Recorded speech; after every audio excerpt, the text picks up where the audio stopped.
Assalamualaikum warahmatullahi wabarakatuh. Bismillahirrahmanirrahim. Innal hamdalillahi nahmaduhu wa nasta'inuhu wa nastaghfiruh wa na'udzu billahi ta'ala min shururi anfusina wa sayyiati a'malina. Man yahdihillahu fala mudilla lahu wa man yudlil fala hadiya lahu. Wa ashhadu an la ilaha illallah wahdahu la syarika lahu. وأشهد أن محمدا عبده ورسوله صلوات الله وسلامه عليه وعلى آله وأصحابه تسليما كثيرا أما بعد إخوة في الدين رحمني ورحمكم الله.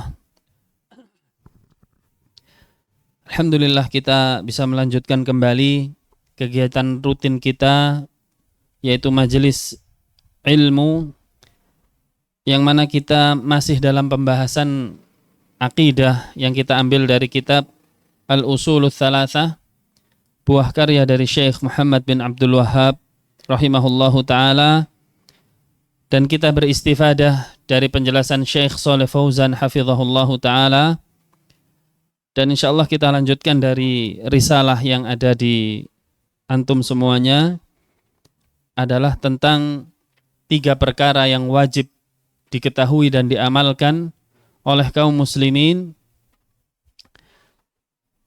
Dan insyaallah kita masuk poin yang pertama, yaitu al-imanu bi anna Allah khalaqana wa razaqana wa lam yatrukna hamala. Beriman, meyakini bahwasannya Allah Subhanahu wa taala yang menciptakan kita dan memberikan rizki kepada kita dan tidak membiarkan kita begitu saja. Tayyib, nas'alullaha an yufaqqihana wa yuwaffiqana ilman nafi'a wa amalan saliha. Naam, tafadhal, ada yang mau baca?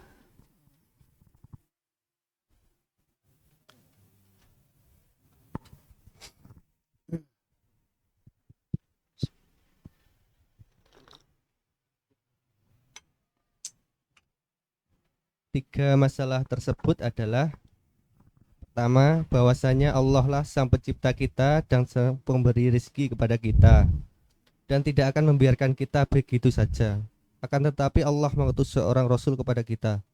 Barang siapa menaati Allah, menaatinya, dia akan masuk surga, dan barang siapa yang mendurhakainya, dia akan masuk neraka. Dalilnya adalah firman Allah Subhanahu wa ta'ala, Inna arsalna ilaikum rasulan syahidan alaikum wa ama arsalna ila fir'auna rasulan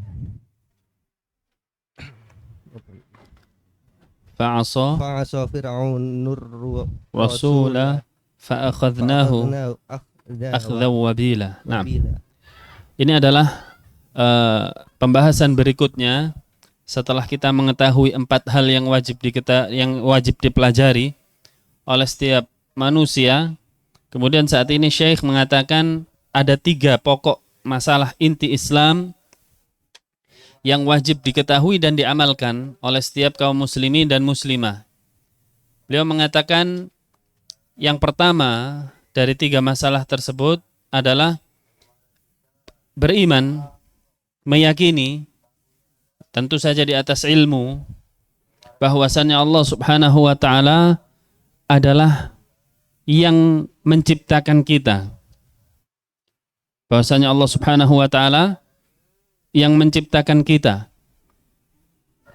Meyakini Allah Subhanahu wa ta'ala pencipta ini adalah keimanan yang besar, yang bisa menimbulkan rasa takut, yang bisa menimbulkan taubat, yang bisa menimbulkan yaitu rasa harap kepada Allah Subhanahu wa ta'ala. Berbeda dengan orang yang tidak meyakini bahwasanya dirinya adalah ciptaan Allah, bahwasanya Allah bukanlah pencipta alam semesta, dia tidak yakin, maka orang seperti ini tidak ada rasa takut, ya.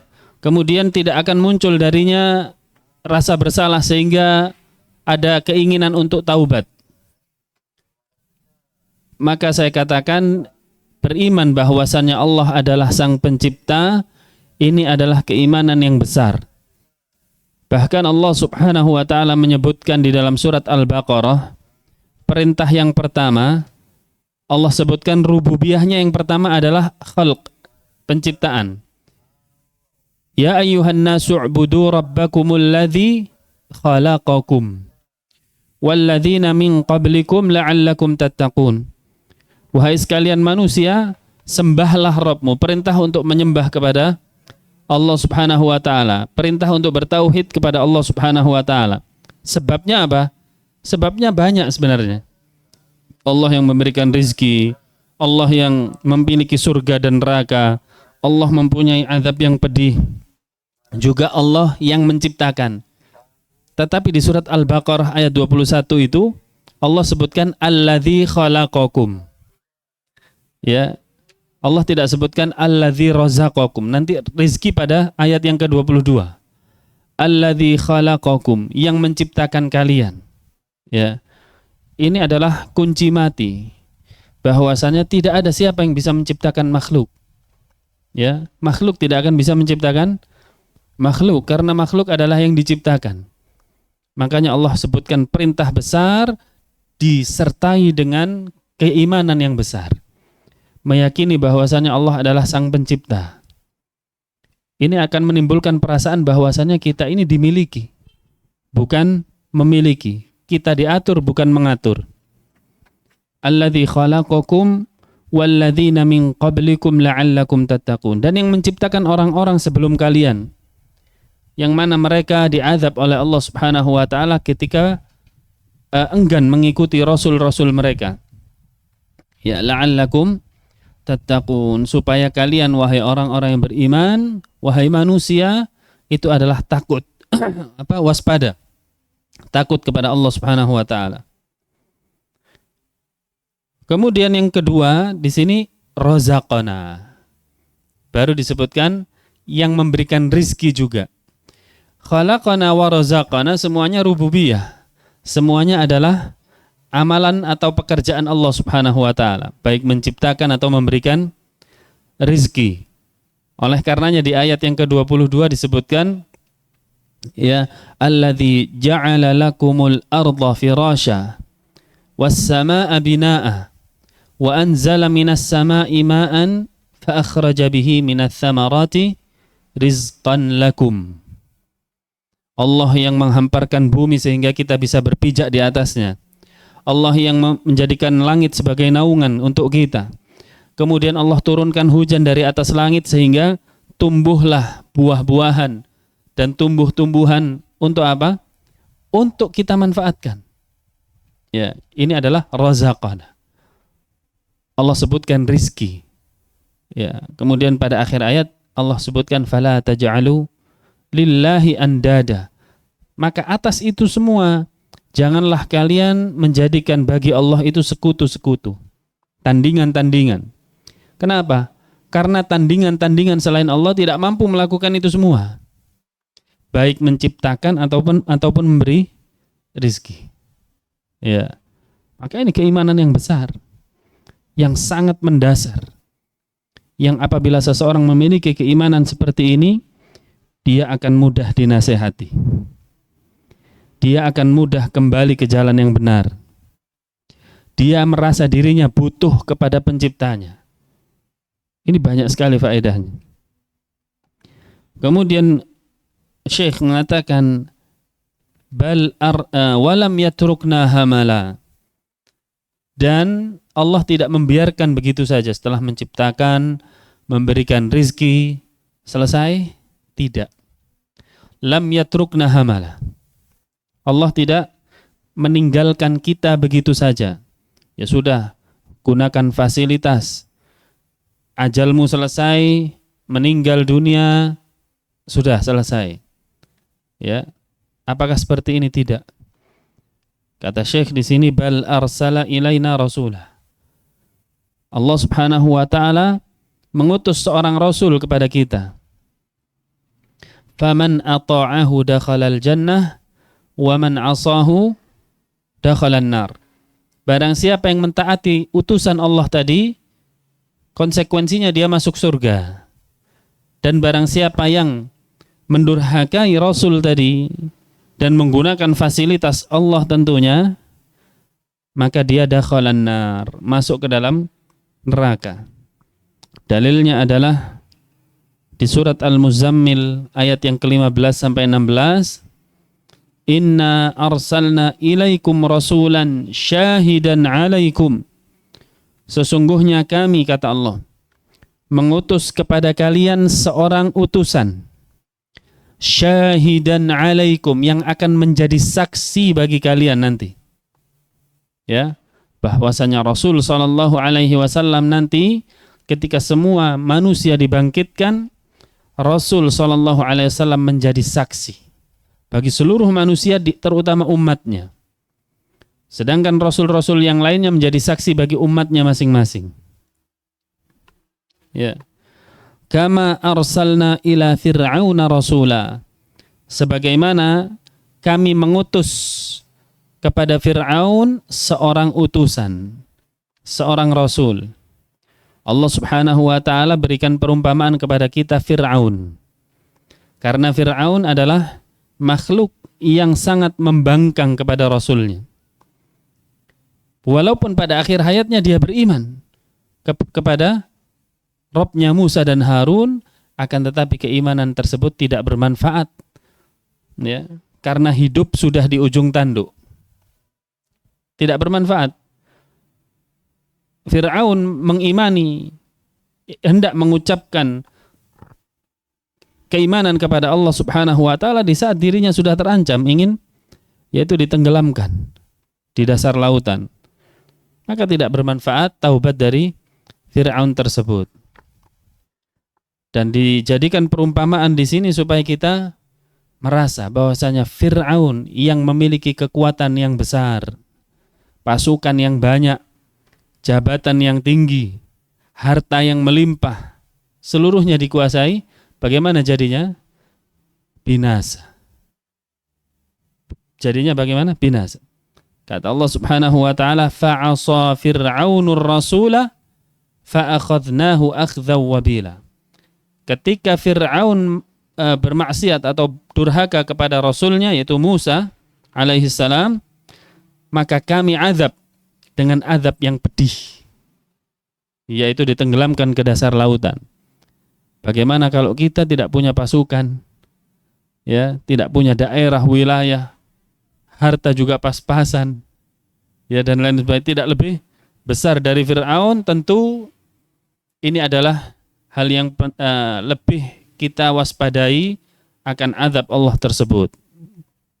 Ya, silahkan lanjutkan.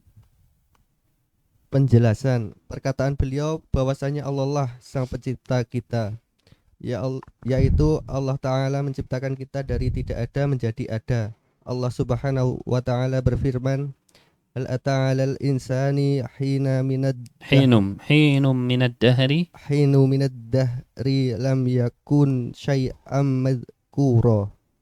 Artinya, apakah manusia mengetahui bahwa selama ini mereka adalah sesuatu yang tidak ada.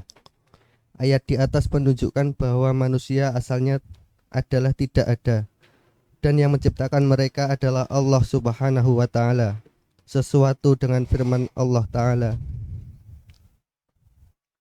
sesuai dengan firman Allah Ta'ala, am khuliqu min ghairi syai'in am humul khaliqun. Artinya, apakah mereka diciptakan dari bukan sesuatu apapun, ataukah mereka adalah pencipta? Iya. Nah, di sini disebutkan tentang makna annallaha khalaqana, bahwasanya Allah adalah yang menciptakan kita. Maksudnya adalah kita ini sebenarnya nol, tidak ada. Kemudian Allah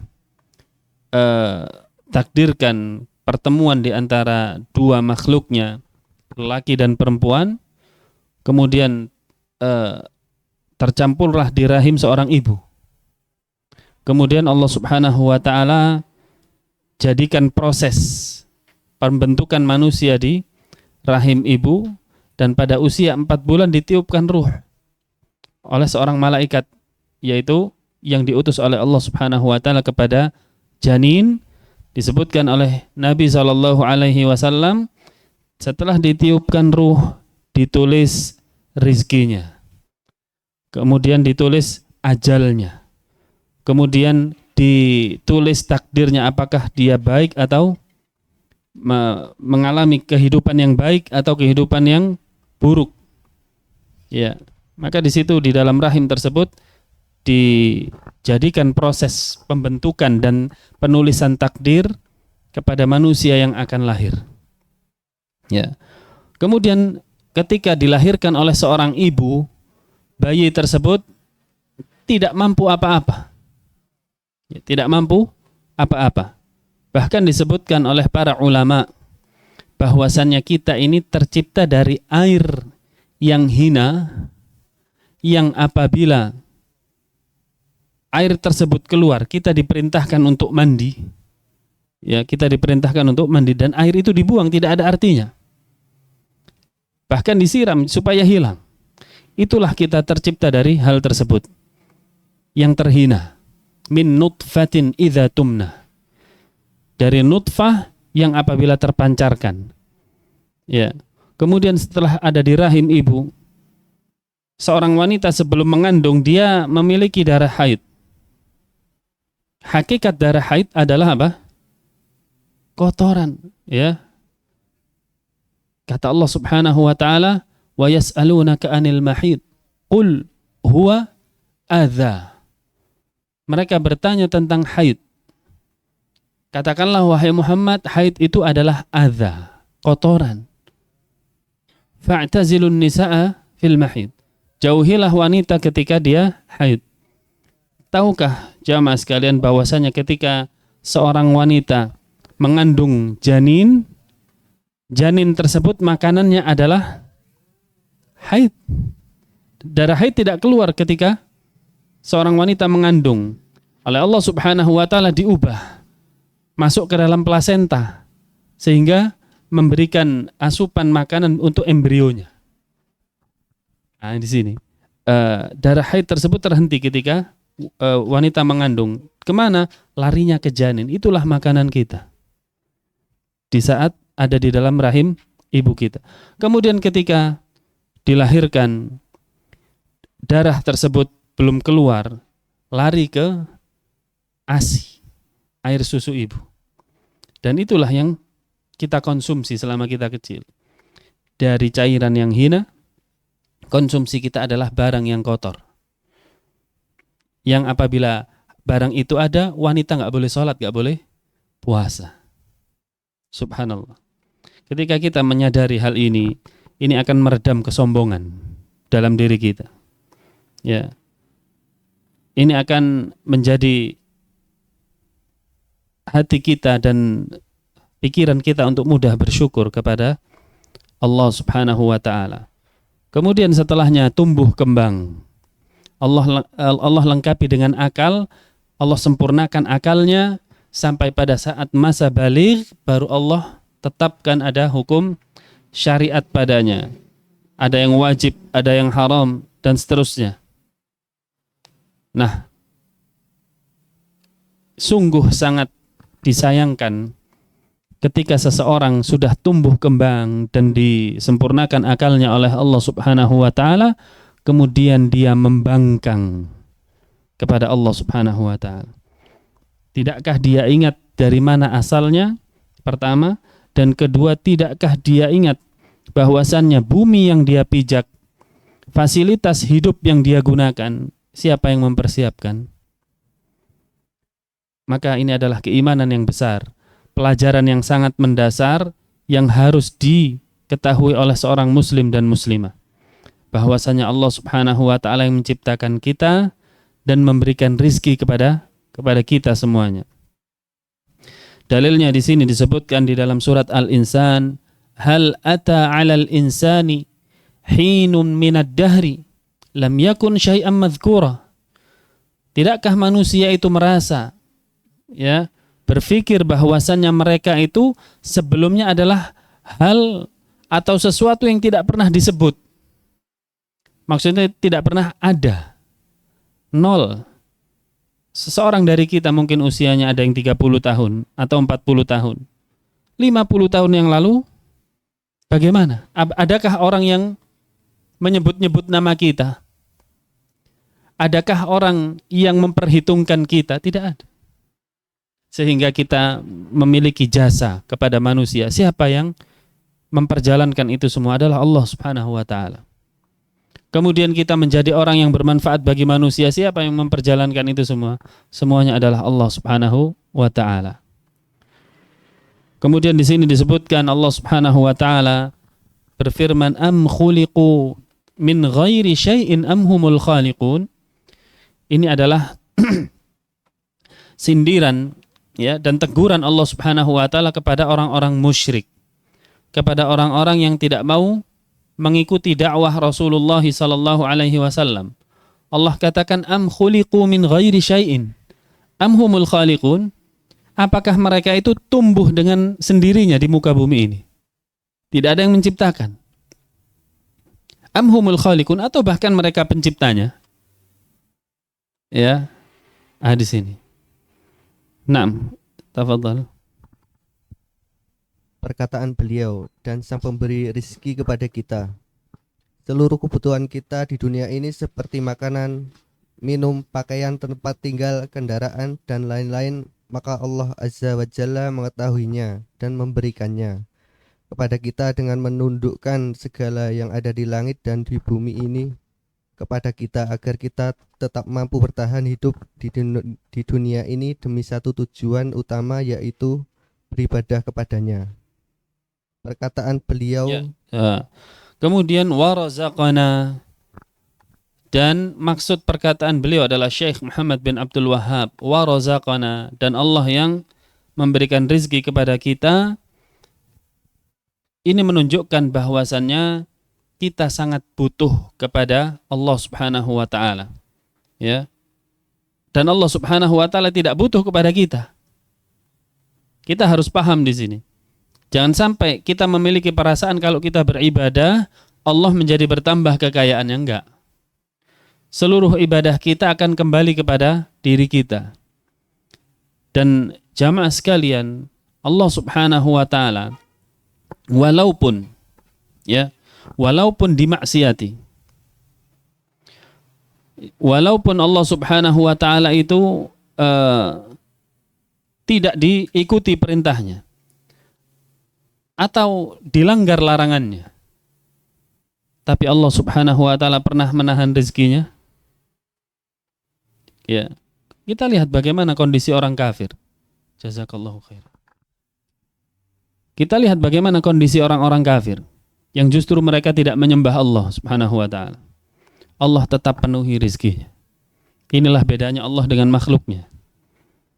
Makhluknya ketika dilanggar perintahnya, ya mungkin dia akan menahan rezekinya.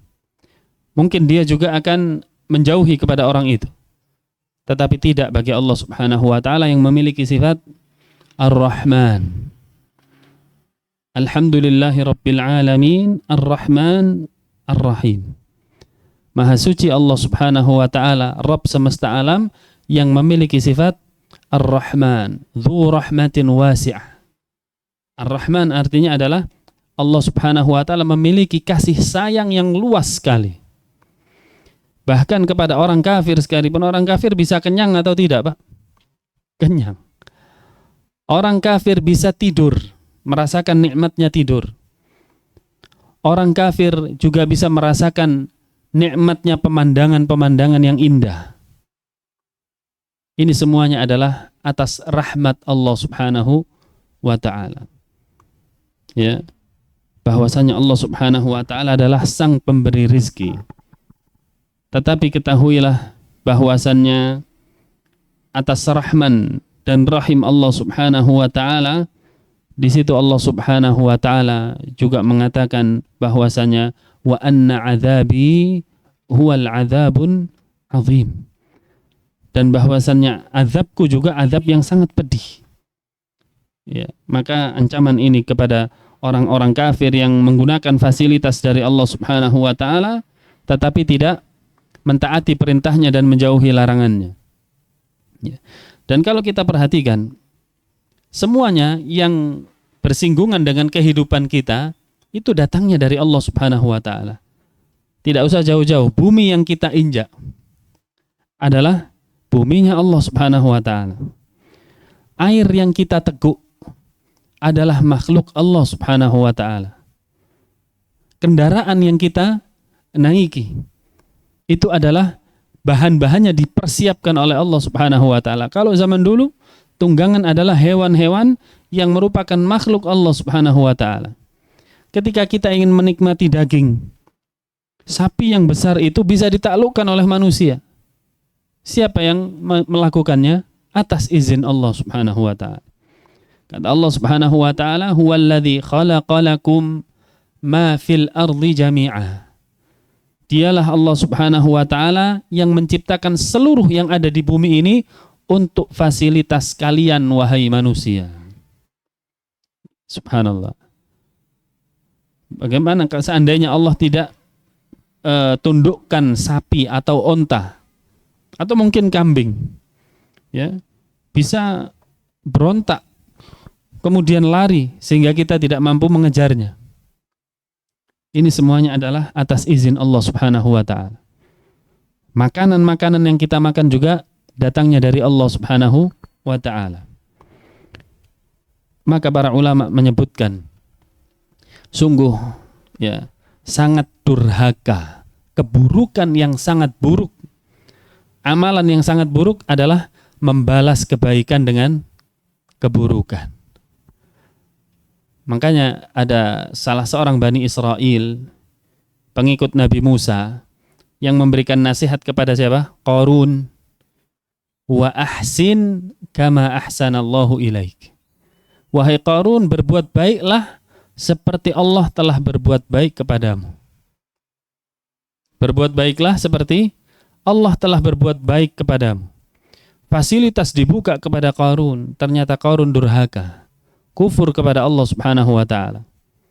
Ya, ini adalah pelajaran besar bagi kita jamaah sekalian, bahwasannya fasilitas ini bukan cuma-cuma.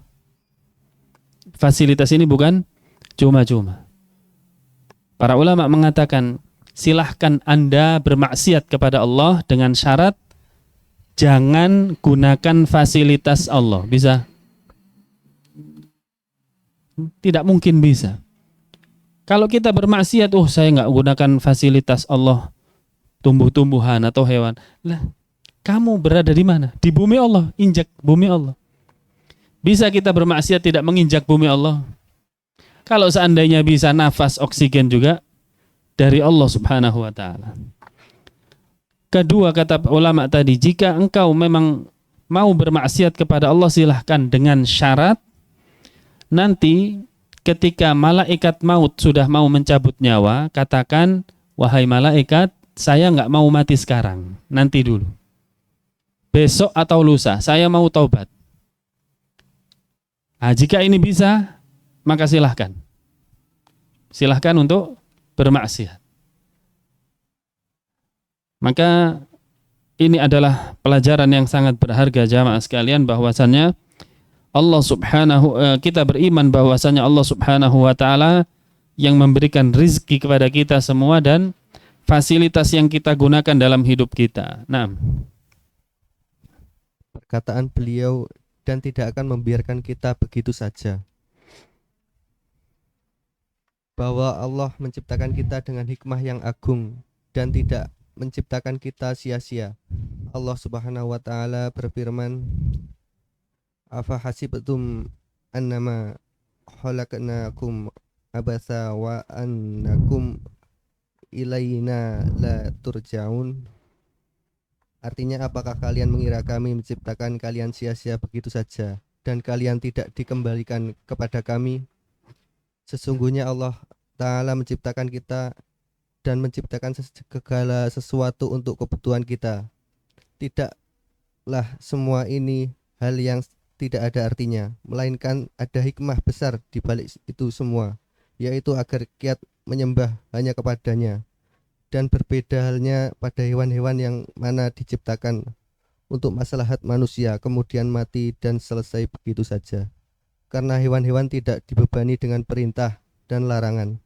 Akan tetapi manusia diciptakan dengan hikmah dan tujuan yang mulia, yaitu beribadah hanya kepada Allah Ta'ala.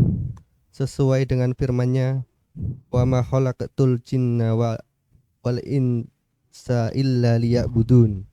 Artinya, dan tidaklah aku ciptakan jin dan manusia kecuali hanya beribadah kepadaku. Ayat di atas menunjukkan bahwa manusia diciptakan bukan hanya untuk menikmati dunia saja, seperti makan, minum, menikah, bercanda, dan lain-lain. Kemudian tidak ada pertanggungjawaban setelahnya. Akan tetapi keberadaan manusia di dunia ini adalah sebagai lahan cocok tanam untuk akhiratnya dengan beramal soleh, kemudian meninggal dunia dan bangkit kembali di alam akhirat untuk mempertanggungjawabkan segala amalannya di dunia. Naam, hakadha. Nah, itu adalah penjelasan tentang maksud perkataan penulis bahwasannya walam yatrukna hamala. Atas ciptaan Allah dan pemberian rezeki Allah ini bukan hal yang cuma-cuma begitu saja. Tetapi di situ ada perintah dari Allah Subhanahu wa taala, ada tujuan dari Allah Subhanahu wa taala mengatur itu semua adalah untuk ibadah. Untuk ibadah. Sesuai dengan ayat yang dicantumkan di situ.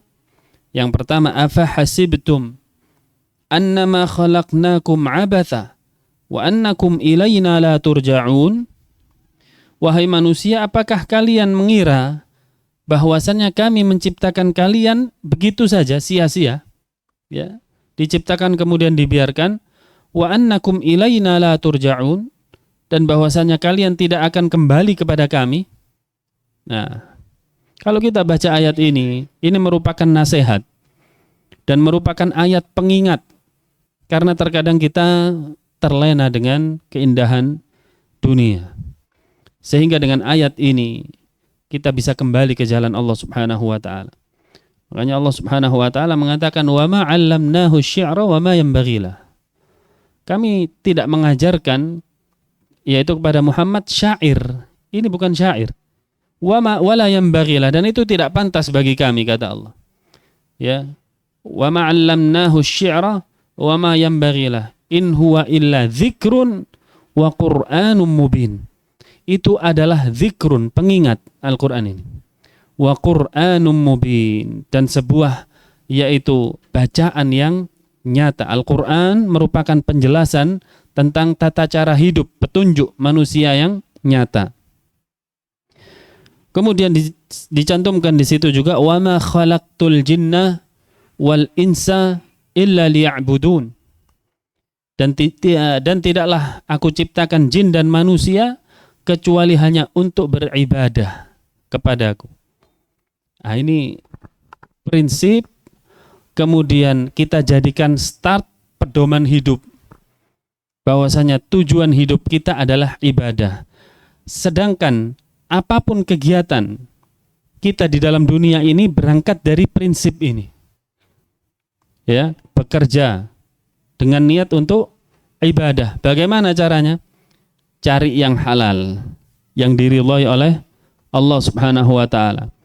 Kemudian di dalam pekerjaan kita tidak lalai dari mengingat Allah Subhanahu wa taala.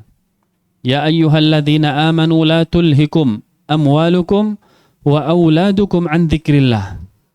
Wa may yaf'al dzalika fa ulaika humul khasirun. Wahai orang-orang yang beriman, jangan sampai anak-anak kalian dan harta-harta kalian melalaikan kalian dari jalan Allah Subhanahu wa taala. Barang siapa yang berbuat demikian, maka mereka adalah orang-orang yang rugi. Walaupun untungnya banyak dari harta tersebut, dengan pekerjaannya melalaikan sholat. Untungnya banyak, kata Allah, khasirun, rugi. Anaknya banyak, melalaikan dari jalan Allah. Kata dia, menurut dia untung, kata Allah, rugi. Khasirun. Ya. Dari mana hitung-hitungannya? Yang simpel saja. Harta dunia itu sifatnya. Pertama, nyarinya susah. Sepakat? Nyarinya susah. Kalau dapat tidak sesuai angan-angan. Benar? Kita mungkin 1 bulan kalkulasi, ini 10 juta dapat. Ternyata cuma 5 juta atau bahkan kurang. Betul ya? Yang ketiga, sifatnya cepat habis. Setuju? Rugi apa enggak? Rugi. Buktinya, orang yang fokus mencari dunia selalu merasa kurang. Betul? Selalu merasa kurang. Menunjukkan bahwasannya dunia itu merugikan dia. Dan ini sesuai dengan sabda Nabi Muhammad SAW. Barang siapa yang dunia menjadi keinginan terbesarnya, maka Allah Subhanahu wa taala akan cerai beraikan urusannya. Farraqallahu syamlahu. Allah cerai beraikan urusannya. Ya.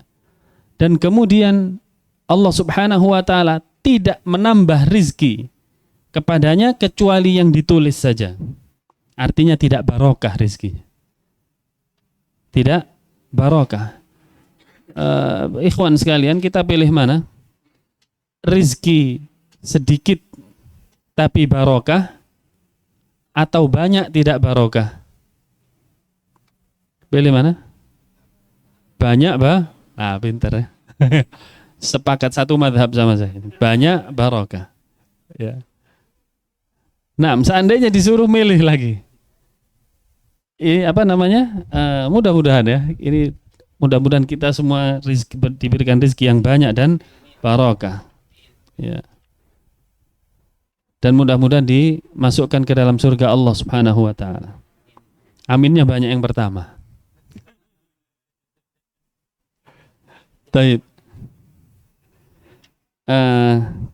Kemudian beda rizki yang banyak tapi tidak barokah dengan rizki sedikit yang barokah. Apa arti barokah?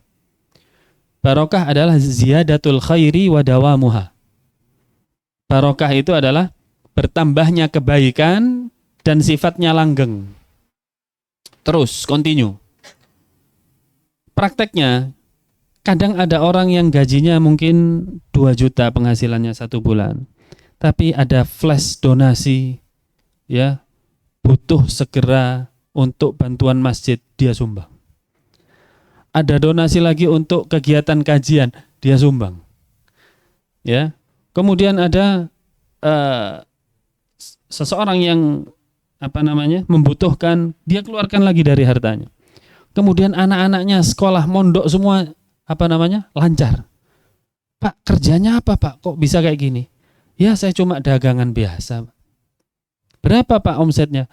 Keuntungan cuma 2 juta, Pak, sebulan. Kok bisa ya? Saya aja yang 15 juta sebulan, boro-boro mau bangun masjid. Donasi aja di-scroll cepet. Ya.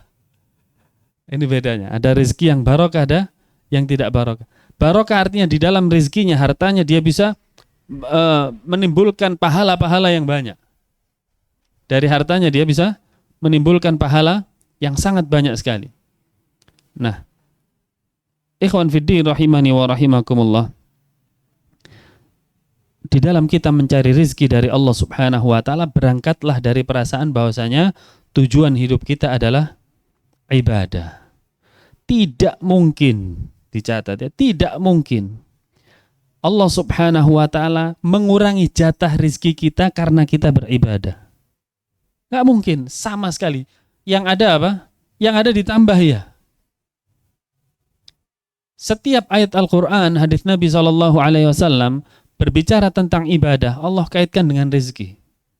Contohnya surat Az-Zariyat ini, ayat 56. وَمَا خَلَقْتُ الْجِنَّ وَالْإِنْسَ إِلَّا لِيَعْبُدُونَ.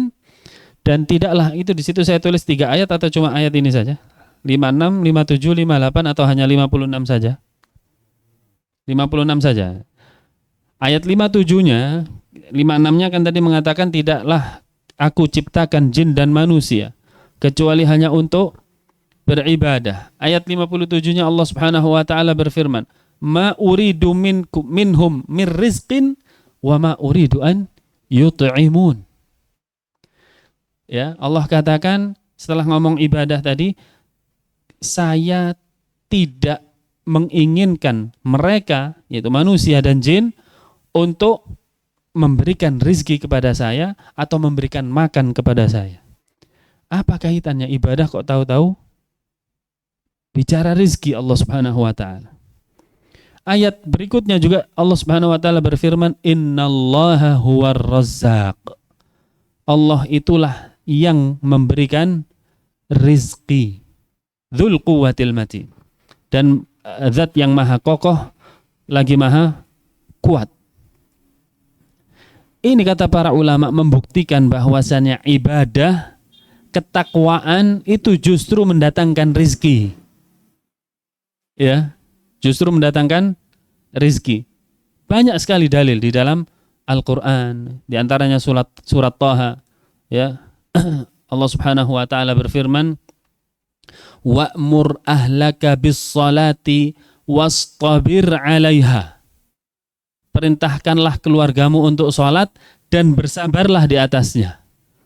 Nyuruh keluarga sholat itu susah nopo gampang, Pak? Gampang-gampang? Gampangnya pinten? 2 atau gampang susah-susah? Ya.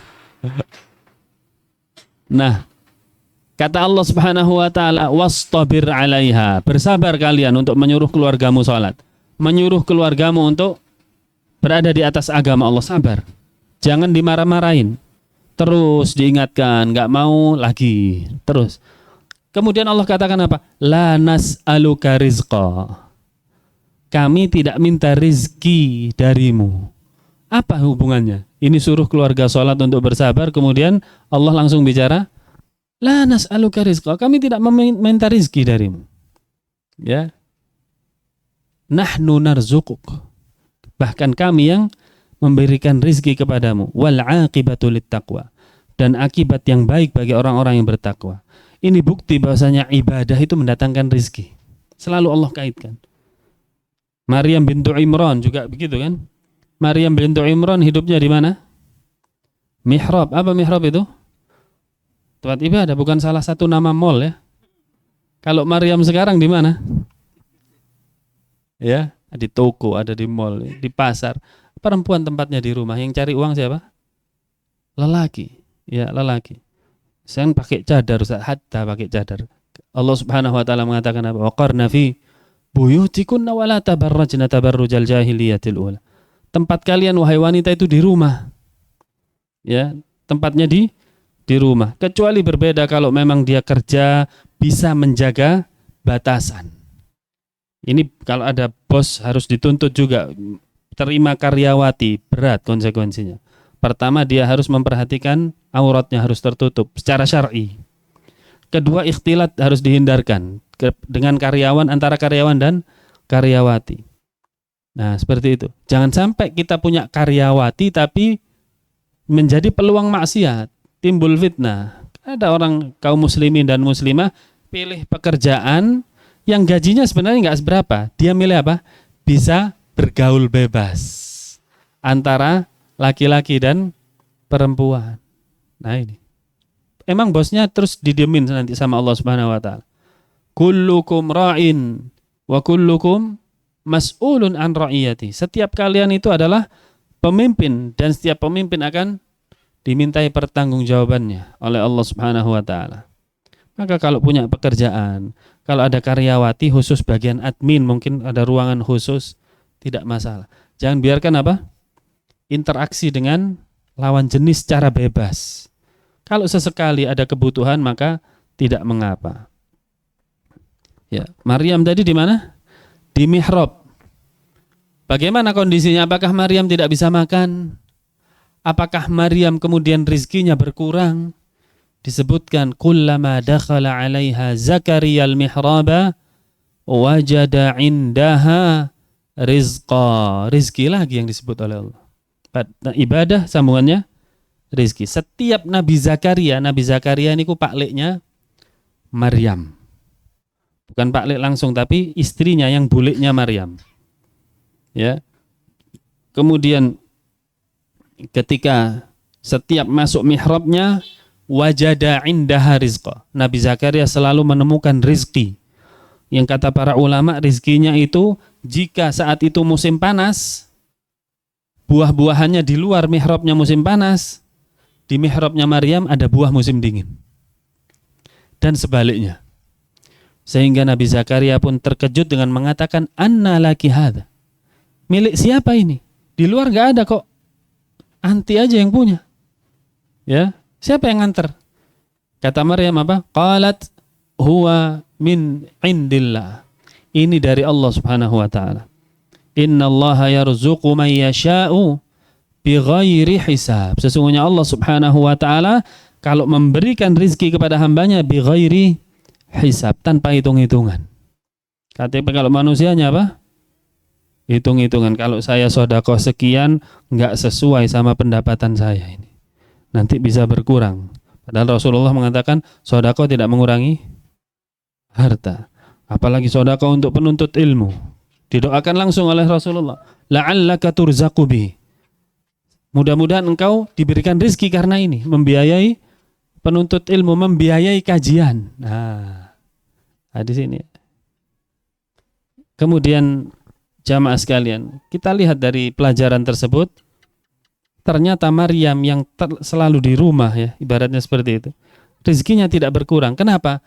Karena bukan pikirannya, konsepnya mendapatkan rezeki itu bukan hanya usaha, tapi ada di atas itu, yaitu apa?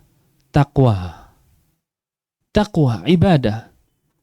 Tegas Allah Subhanahu wa taala berfirman, "Wa may yattaqillaha yaj'al lahu makhraja wa yarzuqhu min haitsu la yahtasib." Barang siapa yang bertakwa kepada Allah, Allah akan berikan jalan keluar padanya, dan Allah berikan rizki dari jalan yang tidak pernah dia sangka-sangka. Hakadha. Jadi kehidupan kita, kata Syekh Utsman Al-Khamis, kehidupan kita itu bukan mencari rizki. Kalau ada mindset seperti ini segera diubah. Kehidupan kita itu adalah ibadah. Sehingga kalau kita punya prinsip seperti ini, kegiatan yang lain mengikuti prinsip. Mau menikah, ibadah. Bagaimana? Berarti cari sesuai kata Rasul, wanita yang solihah, kemudian dengan walinya, kemudian macam-macam. Ya, mau berdagang, ibadah. Bekerja, ibadah. Jasa, ibadah. Semuanya cari yang halal. Jangan sampai melanggar aturan, karena melanggar aturan itu adalah maksiat, bukan ibadah. Nah, perkataan beliau, akan tetapi Allah mengutus seorang Rasul kepada kita, karena ibadah itu tidak boleh berdasarkan pendapat manusia atau anggapan baik semata. Maka Allah Azza wa Jalla mengutus seorang Rasul yang tugasnya adalah mengajarkan tata cara beribadah kepada umatnya, dan ibadah harus berdasarkan ajaran dari utusan Allah tersebut, tauqifiyah. Dan tidak diperbolehkan seorang beribadah melainkan dengan syariat yang diajarkan oleh utusan tersebut. Dan utusan yang diutus kepada umat saat ini adalah Muhammad sallallahu alaihi wasallam. Tidak dibenarkan tidak dibenarkan ketika seorang beribadah selain dari syariat beliau, yang kemudian beralasan mengikuti syariatnya Nabi Khadir, Nabi Ibrahim, Nabi Musa alaihissalam, ibadahnya akan sia-sia dan tertolak. Rasul sallallahu alaihi wasallam bersabda, Man amila amalan laisa alaihi amruna fahuwa raddun. Artinya, barang siapa yang mengerjakan sebuah amalan yang tidak ada contohnya dari kami Muhammad sallallahu alaihi wasallam, maka amalannya tertolak. Perkataan beliau. Nah, jadi kemudian Syekh Muhammad bin Abdul Wahhab mengatakan, bal arsala ilaina rasula. Bahkan Allah Subhanahu wa taala mengutus seorang rasul kepada kita. Maksudnya adalah segala jenis ibadah yang disebutkan tadi bukan berasal dari pendapat manusia, atau bukan berasal dari perasaan terbaik manusia, atau bukan berasal dari musyawarah manusia. Tetapi ibadah tersebut harus berdasarkan dari ajaran utusan Allah tadi. Dan utusan Allah yang diutus kepada kita adalah Muhammad ibn Abdullah sallallahu alaihi wasallam. Ya. Dan kita mengucapkan dua kalimat syahadat, wa asyhadu anna Muhammadan Rasulullah, dan saya bersaksi bahwasanya Muhammad adalah utusan Allah, salah satu konsekuensinya adalah itu adalah ikrar bahwasanya tata cara beragama saya harus mengikuti siapa? Muhammad. Syahadat kita dua, asyhadu an la ilaha illallah, mengandung makna yang pertama, syahadat pertama mengandung makna saya tidak akan beribadah kecuali hanya kepada Allah. Syahadat kedua wa asyhadu anna Muhammadan Rasulullah mengandung makna cara ibadah saya sesuai dengan Muhammad. Ya, Muhammad. Lah kok ada orang dibilang, Pak, ibadahnya keliru. Ini dalilnya dari Nabi Muhammad sallallahu alaihi wasallam. Kemudian dia mengatakan, Ustadz saya mengatakan begini. Maka sama saja, Pak, hati-hati, Pak. Ya, kalau orang sekarang bilang nggak bahaya tak? Itu sama saja mengatakan wa asyhadu anna ustadz Rasulullah. Bisakah? Bisa kafir kan begitu? Mengubah syahadat kafir nggak? Ya kafir. Walaupun tidak langsung dikafirkan ya, tidak langsung dikafirkan. Ini bahaya, Pak.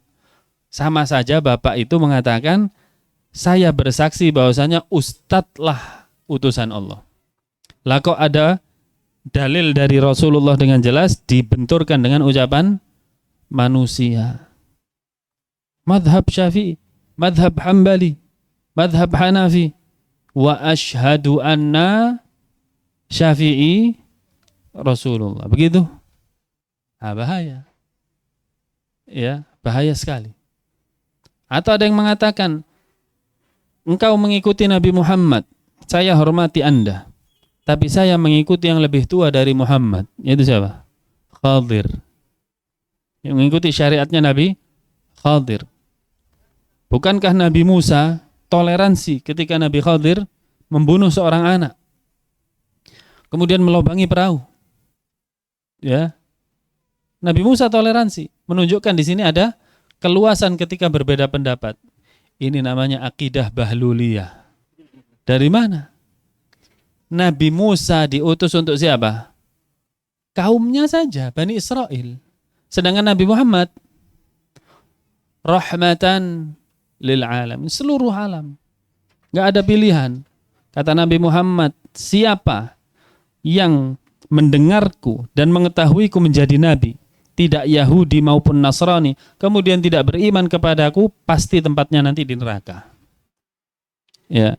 Bahkan ketika Umar ibn al-Khattab memegang Taurat, karena takjub kepada bahasanya, Nabi merah padam wajahnya dengan mengatakan, ya Umar, lau kana Musa hayyan, jika Nabi Musa kan Taurat turun padanya, lau kana Musa hayyan, jika Musa hidup saat ini, ma wasi'ahu illa tiba'i, tidak ada keluasan bagi dia kecuali mengikuti aku. Seperti itu. Bagaimana orang yang mengatakan mengikuti syariatnya Nabi Khadir? Coba Pak, berani nggak syahadatnya diganti wa asyhadu anna Khadir? Nggak berani. Ya, jadi lisannya mengkhianati amalannya. Lisannya mengkhianati amalannya. Nah, ini berbahaya sekali jamaah sekalian.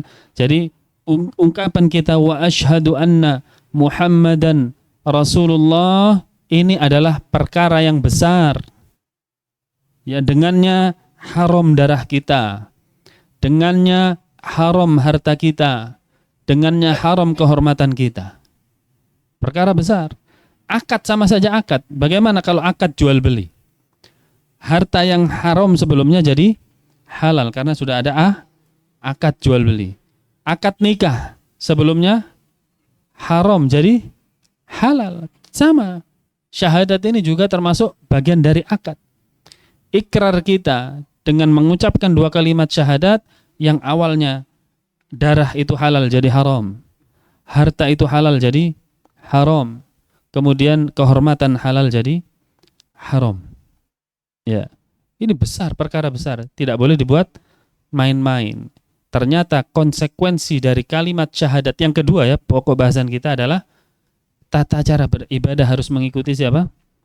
Muhammad sallallahu alaihi wasallam. Dan Nabi Muhammad nanti akan menjadi saksi. syahidan 'alaikum, menjadi saksi bagi seluruh manusia. Nanti akan ditunjukkan, wahai Muhammad ini. Ini dulu dikasih tahu, ya, ngeyel. Yang ini dikasih tahu membenturkan kamu dengan nabi yang lainnya. Ini akan dipersaksikan nanti oleh Allah Subhanahu wa taala.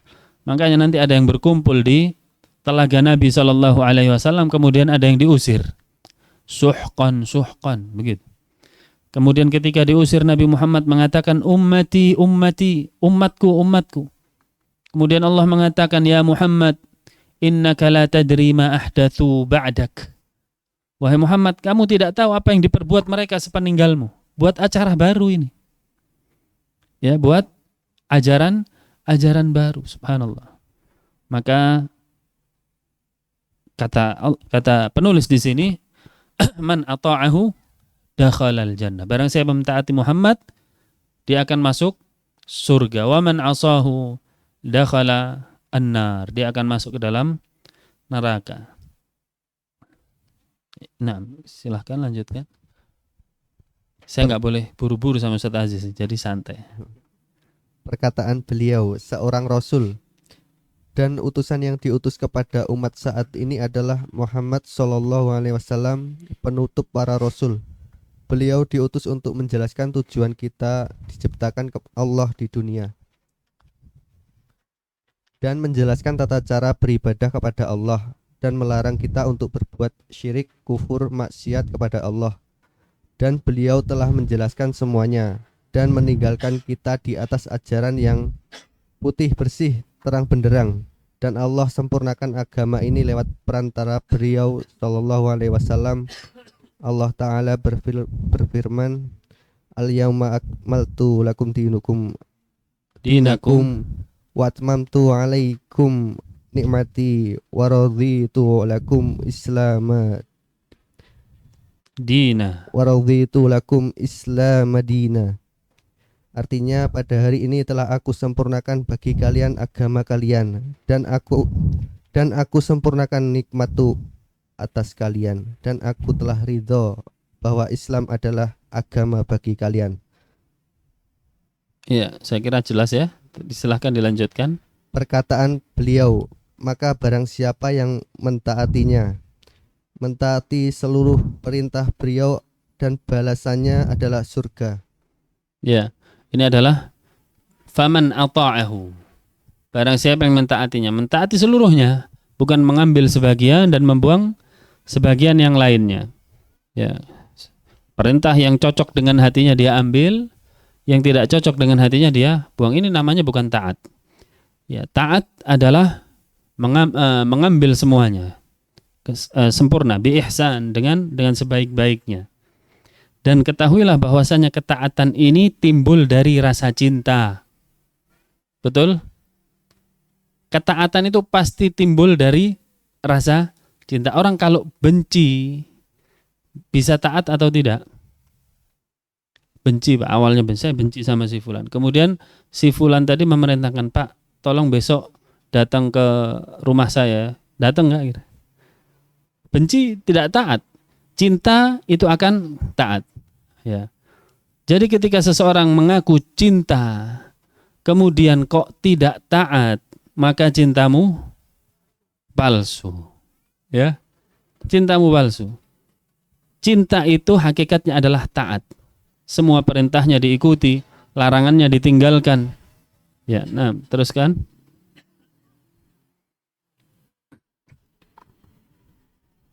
Perkataan beliau, dan barang siapa yang mendurhakainya, yaitu yang tidak mengikuti ajarannya, akan masuk neraka. Rasulullah sallallahu alaihi wasallam bersabda, Kulukum yadkhulul jannah illa man aba. Kullukum yadkhulul jannata illa man aba. Terus? Qalu ya Rasulullah wa man ya'ba. Qala man ata'ani dakhalal jannah wa man asani faqad aba. Naam. Artinya, setiap kalian akan masuk surga kecuali yang enggan. Para sahabat bertanya, siapa yang enggan masuk surga, wahai Rasulullah? Beliau menjawab, yang mentaatiku dialah yang masuk surga, dan yang mendurhakaiku dialah yang enggan masuk surga. Iya. Jadi ini jelas tentang taat dan maksiat, ya. Taat dan durhaka. Jelas dalilnya bahwasanya dari Nabi Shallallahu alaihi wasallam dikeluarkan oleh Imam Al-Bukhari, kullukum yadkhulunal jannah.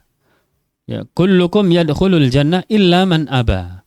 Setiap kalian, yaitu wahai umat Islam, akan masuk surga semuanya, kecuali yang enggan masuk surga.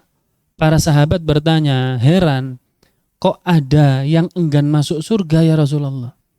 Bukankah surga itu nikmat, ujung dari kenikmatan, ujung kebahagiaan? Kok ada yang enggan masuk surga? Ya, kata Nabi SAW, man ata'ani dakhalal jannah, wa man asani faqad abah.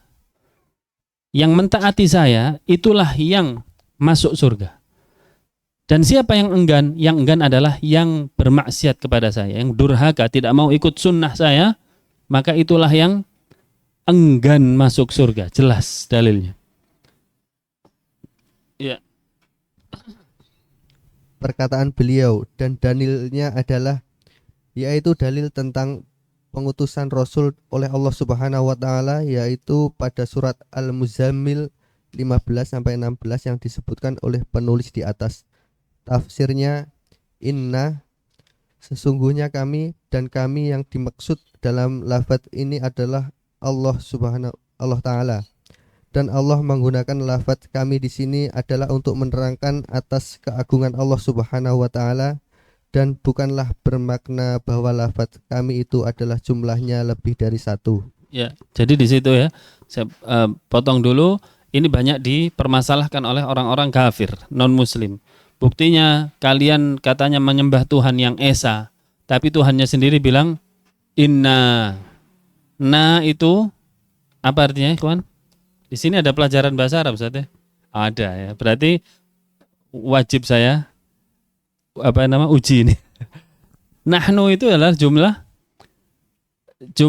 jamak kan, tidak tunggal, lebih dari satu. Ya, lebih dari satu. Inna itu adalah sesungguhnya kami. Inna nahnu. Disingkat inna. Nunnya panjang. Ya, kata orang kafir, lah ini Tuhanmu sendiri mengatakan inna, sesungguhnya kami. Kami itu bukan satu berarti. Kalau satu, ini. Saya, sesungguhnya saya. Kalau saya satu. Kita jawab bagaimana? Sesuai dengan literatur bahasa Arab, dan alhamdulillah kebetulan bahasa kita juga demikian. Untuk kesopanan kita bisa nyebut diri kita apa? Kami. Kan begitu ya. Salah satunya yang familiar kalau kita nyebut Anda apa? Antum. Antum itu apa artinya sesungguhnya? Kalian. Lebih dari dua. Ya. Antum tinggal di mana? Di sana. Rumahnya berapa? Satu. Berarti antum kalian rumahnya satu? Ya, tidak seperti itu. Maksudnya adalah untuk menghormati. Ya. Dan Allah Subhanahu wa taala sangat berhak dan layak untuk diberikan penghormatan. Oleh karenanya Allah mengatakan inna. Ya. Ya, lanjutkan. Arsalna, kami utus dan kami wahyukan. Alaikum. Ilaikum. Bagi kalian sekalian jin dan manusia seluruhnya tanpa batas. Karena sesungguhnya ajaran Nabi Muhammad ini untuk seluruh manusia sampai hari kiamat. Rasulan, seorang utusan, yaitu Nabi Muhammad SAW. Syahidan alaikum, sebagai saksi di hadapan Allah Ta'ala bahwa beliau telah menyampaikan seluruh kepada umatnya wahyu dari Allah dan telah tegak hujah pada manusia. Dan tidak ada satu manusia pun yang mengelak pada hari kiamat dengan mengatakan, saya tidak tahu bahwasanya saya diciptakan untuk beribadah. Saya tidak tahu apa yang diwajibkan kepada saya, dan saya tidak tahu apa yang dilarang untuk saya. Tidak akan bisa manusia beralasan seperti itu karena seluruhnya telah disampaikan oleh Nabi Muhammad SAW.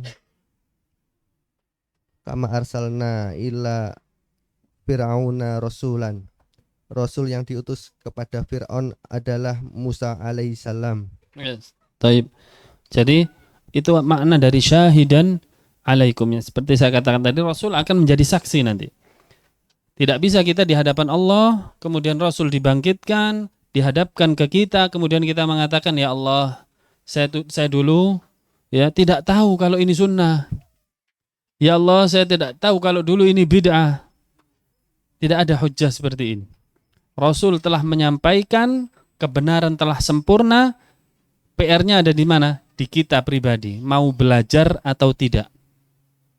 Ya, dan nanti sekali lagi Rasul akan menjadi saksi. Nabi Muhammad akan menjadi saksi.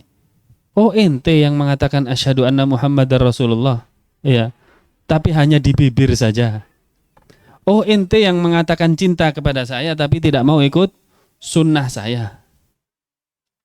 Diletakkan di mana wajah kita? Ya. Dan nanti dikumpulkan bukan satu RT atau satu kecamatan. Coba Pak, kalau kita dikumpulkan satu RT sendirian, dihakimi orang kampung, bagaimana? Ini orang satu dunia dari zaman Nabi Adam sampai manusia akhir zaman kelak. Subhanallah. Ya, syahidan alaikum. Nah, lanjutkan. Kama arsalna ila fir'auna rasulan. Rasul yang diutus kepada Fir'aun adalah Musa alaihissalam. Dan Fir'aun adalah raja yang menguasai Mesir yang mengaku dirinya adalah Tuhan, seperti yang disebutkan oleh Allah Ta'ala. Faqala ana rabbukum A'la.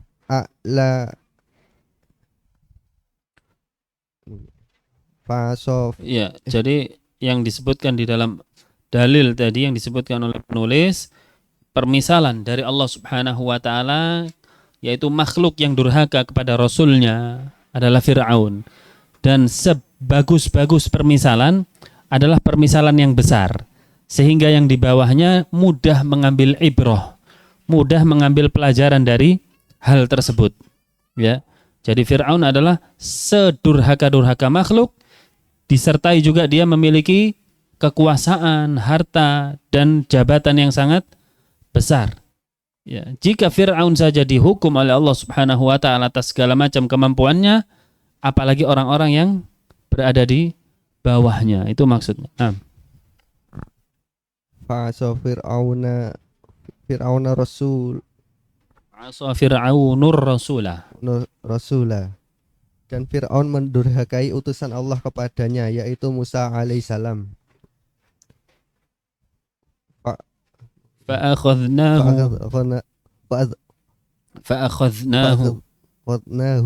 maka kami pun menghukum Fir'aun, yaitu dengan menenggelamkannya bersama pengikutnya, dan di akhirat Allah akan memasukkan dia ke dalam api neraka, dan juga Allah berikan azab kubur kepadanya terus menerus sampai hari kiamat.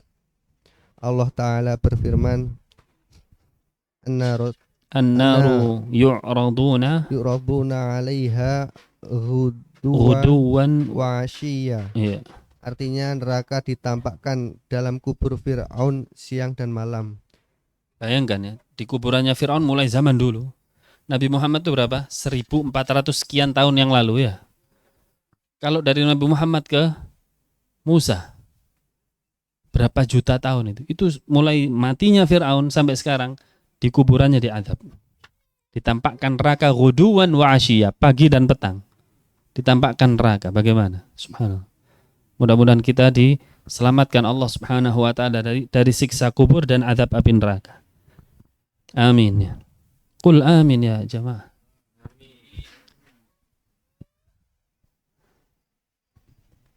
Terus? Maka akibat kedurhakaannya kepada utusan Allah, Fir'aun mendapatkan 3 hukuman. 1. Allah azab di dunia dengan menenggelamkannya dan Allah hilangkan kekuasaannya dalam waktu sekejap. 2. Allah azab di alam kuburnya sampai hari kiamat tiba. 3. Dan ketika dibangkitkan di alam akhirat, Allah siksa dengan api neraka. Dan Ya. Ya, terus dan begitu pula dengan orang-orang yang mendurhakai utusan-utusan Allah kepada mereka, termasuk umat saat ini yang Allah utus kepada mereka seorang rasul, yaitu Nabi Muhammad SAW, maka dia akan diazab oleh Allah Azza wa Jalla, bahkan dengan azab yang lebih dahsyat dari kaum yang lainnya, sebab Nabi Muhammad adalah Nabi yang paling mulia. ya. Jadi maksudnya jika mendurhakai Musa alaihi salam saja azabnya seperti itu, sementara Nabi Musa tidak lebih mulia dari Nabi Muhammad, bagaimana orang yang mendurhakai Nabi Muhammad SAW? Maka ini perbuatan bid'ah, perbuatan yang menyelisihi sunnah, ini bahaya sekali. Ya, bahaya sekali. Naam. Akhadha wa baila. Akhdhaw wabila. Akhadha wa bila, yaitu azab yang sangat pedih, tidak keringanan di dalamnya. Dan ayat ini merupakan salah satu dalil bahwa Allah Azza wa Jalla sangat sayang kepada kita, yaitu dengan mengutus seorang rasul kepada kita yang bertugas mengajarkan tata cara beribadah kepada kita. Dan barang siapa yang menaatinya, dia akan masuk surga, dan barang siapa yang mendurhakainya, dia akan masuk neraka. Ya, selesai. Nah, itu adalah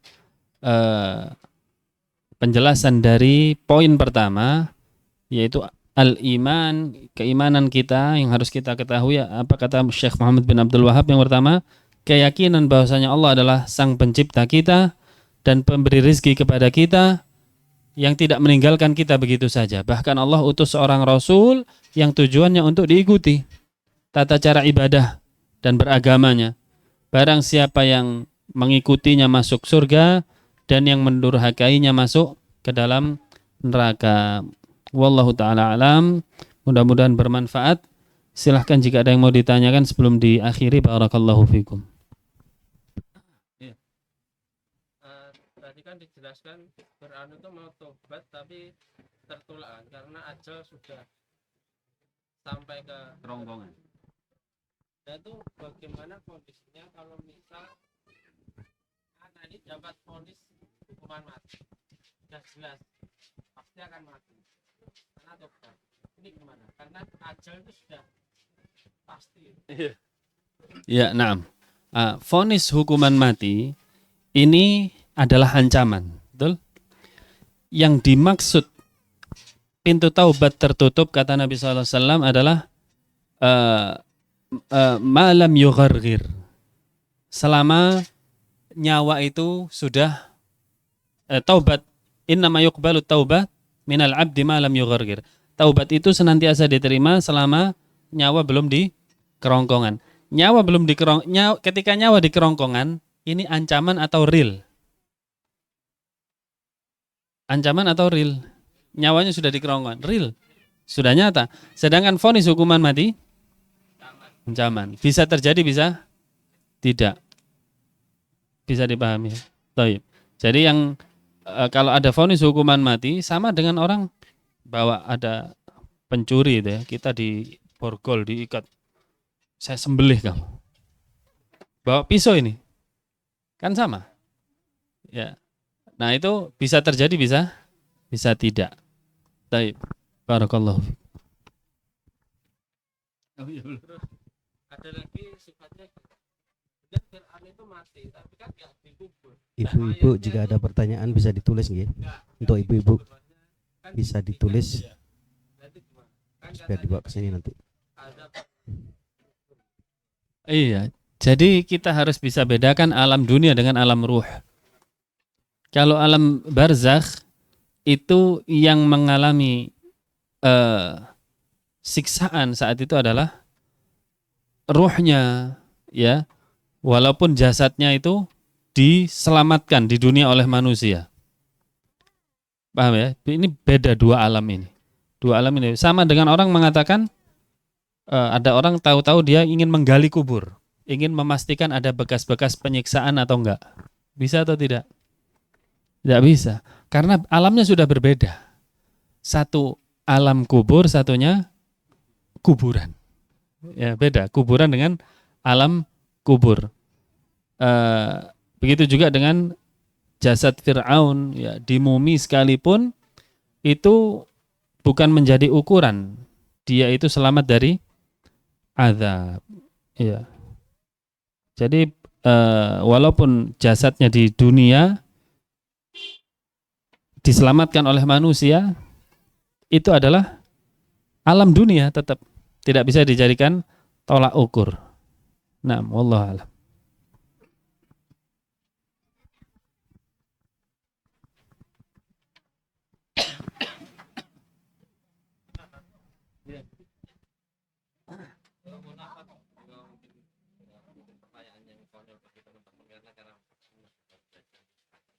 Tapi misalnya gitu, namanya bid'ah itu kan sangat berbahaya.